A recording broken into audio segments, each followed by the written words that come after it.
El programa en el aire, ahora tenemos en el contacto a el economista Aaron Olmos. Él es especialista pues en materia financiera con maestría en gerencia empresarial, es profesor de posgrado en el IESA. Bueno, y lo hemos contactado. Vamos a tratar de tocar varios temas, pero en principio este asunto de la readopción de manera progresiva pues del tema de las sanciones, que esta licencia pues tiene una particularidad en relación a la otra, porque si bien no suspende la actividad petrolera, como que la limita solamente a los que ya están, ¿no? Como que no pudieran entrar nuevos actores al negocio que requirieran autorización de la OFAC para participar, algunas empresas europeas y del mundo occidental en general. Muy buenas tardes, gracias por atendernos. En las redes, digamos, en las redes sociales, en las coordenadas digitales, pues lo identificamos como en Twitter o Space, @Aaron Olmos, y en el caso de Instagram, @Aaron Olmos 1. Muchas gracias por atendernos. Sí, buenas tardes. Bueno, gracias por la invitación siempre, ¿no? El tema de las sanciones y cómo ve su aplicabilidad y las consecuencias. Hay quienes dicen, bueno, que el Estado va a tener flujo de caja, el Estado va a tener dificultades y problemas con el flujo de caja. Bueno, en principio habría que recordar que todo esto ocurre por estos acuerdos de Barbados, acuerdo de Qatar también, donde el Ejecutivo Nacional y la oposición, pues, fuera del territorio, se están sentando para tratar de establecer una línea que lleve a unas elecciones plurales, ¿no? Eso hay que recordarlo siempre. Enmarcado en esto, Estados Unidos, pues, ha solicitado, y la medida de presión ha sido esta, el tema de las sanciones. Bueno, una situación que pareciera estarse comenzando a construir a partir de algunas decisiones recientes. Lo cierto es que esto afecta a la economía venezolana porque, lejos de estar altamente diversificada, sigue estando concentrada en principales actividades que fueron las que se sancionaron, ¿no? Desde el punto de vista de estas licencias que la OFAC de alguna manera revocó, ¿no? Por el lado minero, el lado gasífero, el lado petrolífero y el tema financiero, ¿no? Recordemos que el 29 de enero de este año, la licencia vinculada con el área minera, con Minerven, se revocó, situación que dejó entonces en el aire pues cualquier situación vinculada con actividad minera de Venezuela con el resto del mundo, principalmente en mercados europeos y Estados Unidos, dejando también muy en evidencia el hecho de que si se llegaba al 18 de abril y no habían transformaciones o cambios en el panorama electoral venezolano, desde el punto de vista de las elecciones del 28 de julio, bueno, pues podía quedarse en una situación de suspensión, que fue lo que pasó recientemente, ¿no?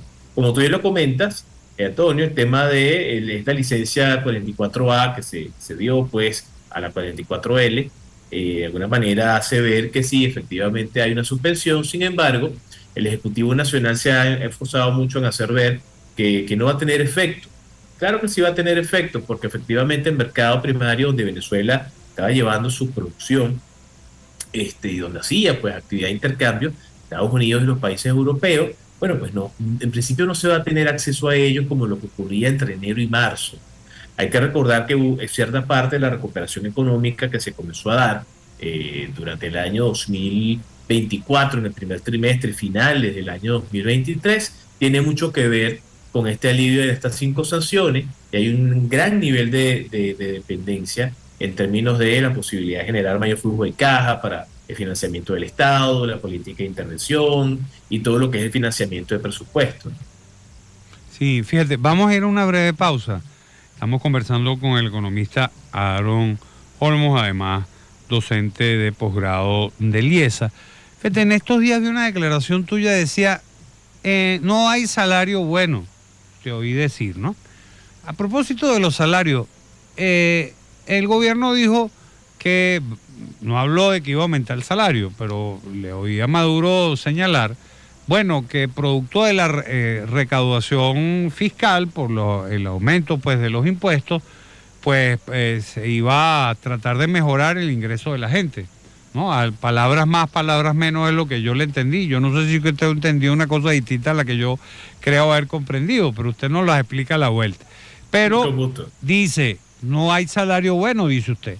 Breve pausa, ya regresamos con Aaron Olmos, economista, además especialista pues en materia financiera. Y además te quiero preguntar qué está pasando con el dólar, que uno ve que empieza a haber como una ampliación de eso que llaman la brecha entre la tasa del Banco Central y la reportada como dólar paralelo. Breve pausa, ya volvemos. Contenidos que trascienden la radio. En las redes, @AdiGianpaolo.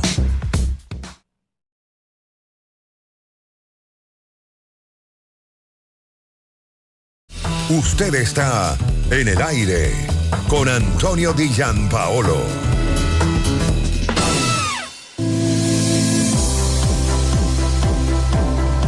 Y continuamos con el programa En el Aire, con nosotros el economista Aaron Olmos.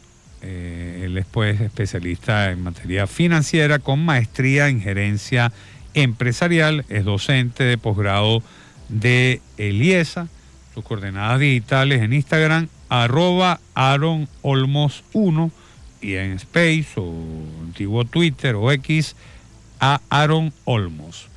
Bueno, le preguntaba, usted había dicho hace unos días atrás, bueno, en Venezuela no hay salario bueno, ¿no?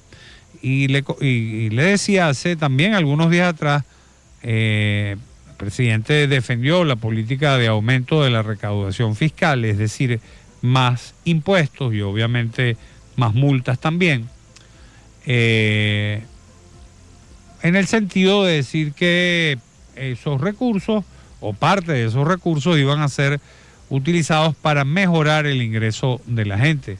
Y bueno, todos sabemos que hay una expectativa en materia obviamente de ingreso y de salario, sobre todo de cara al 1 de mayo próximo.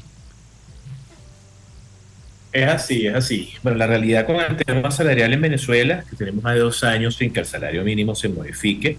Una cosa es aumentar el salario mínimo, otra cosa es aumentar los complementos, que es lo que ha hecho el Ejecutivo de manera consistente en los últimos 2 años.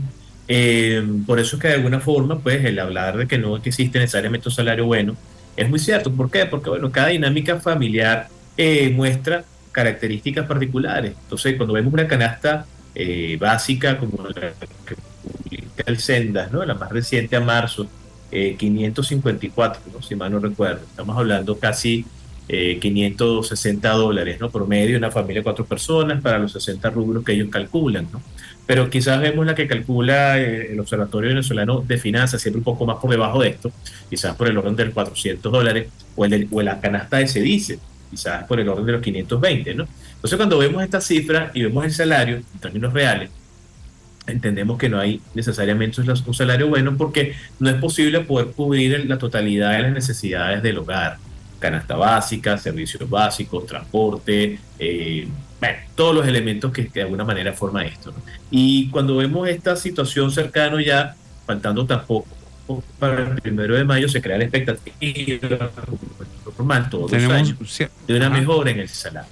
Ajá. Lo cierto es que hasta ahora el Ejecutivo ha mantenido esta estructura, donde básicamente lo que ha aumentado son las transferencias y las bonificaciones más no el salario mínimo, por el costo que tiene esto desde el punto de vista de pasivos laborales.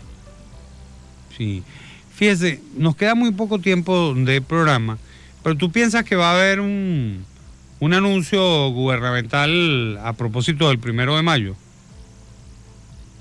Es lo más probable, ¿no? Siempre, sobre todo en el año que tenemos, que es año electoral, ¿no? Y la expectativa está siempre... en este país año electoral han sido todos, vamos a estar claros. No, pero a final de cuentas el Ejecutivo Nacional, bueno, lo más probable es que anuncie pues alguna mejora por la vía de las transferencias, a través de la plataforma Patria, de estos elementos que hasta ahora ha hecho, ¿no? Ya lo he dicho en varias oportunidades, la intención de mejorar el ingreso, más no dice mejorar el salario. Ajá. Y ahí hay varios eufemismos allí importantes. sobre todo cuando tenemos una economía altamente dolarizada, cuya fijación de precios se hace moneda extranjera, y que si bien hemos tenido cierto nivel de estabilidad, el tipo de cambio, producto de las intervenciones, bueno, pues estamos viendo que lo que va de año, por lo menos el tipo de cambio oficial, solamente ha aumentado desde el 2 de enero hasta el día de hoy un 1%, ¿no? En su precio, y el no oficial más bien ha aumentado solamente 0,26. La brecha que hay entre los dos son casi 3 bolívares, 2,65, son un 7% del precio, pero estamos viendo que de alguna manera se están comenzando a alejar. Y esto efectivamente tiene que llamar poderosamente la atención, porque los fijadores de precio, ante la noticia de la imposición de las sanciones otra vez, están de alguna manera asumiendo una posibilidad de quizás no tanta disposición de divisa, están fijando un precio superior. Incluso cuando usted va a los mercados a hacer sus compras, a veces había un precio promedio, ¿no?, entre el paralelo y el oficial. Eso ha ido desapareciendo, y básicamente estamos viendo que, bueno, muchas personas están fijando su precio directamente ya en 40 bolívares, cosa que efectivamente pues atenta contra el salario y el bolsillo de los venezolanos. Sí, bueno, ese tema del redondeo, que por cierto hay varias estimaciones que indican que podría terminar la tasa de cambio en el orden de hasta 60 bolívares por dólar, ¿no?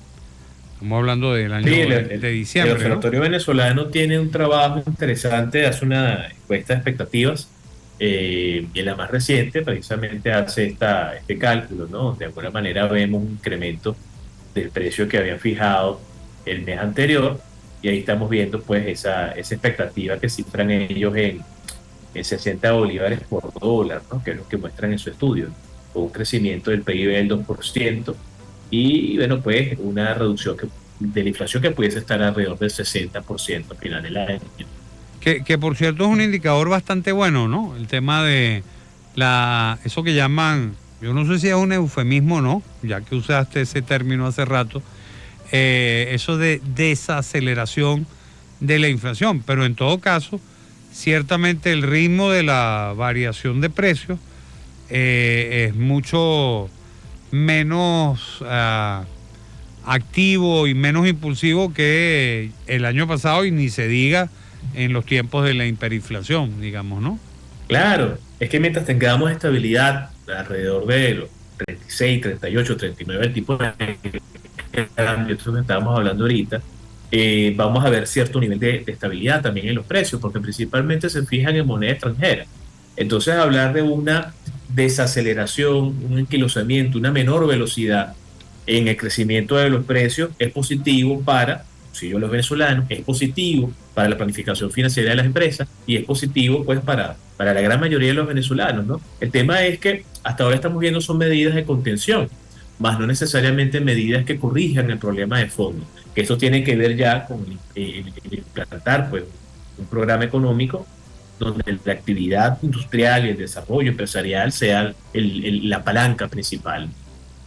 Bueno, muchísimas gracias al economista Aarón Olmos, especialista pues en materia financiera, además docente de posgrado de IESA. Le queremos agradecer por habernos acompañado en la segunda parte del espacio en la tarde de hoy. Nosotros vamos a una brevísima pausa y ya volvemos con la despedida en el programa En el Aire. Muchas gracias, profesor. Contenidos que trascienden la radio. En las redes, @Adigianpaolo.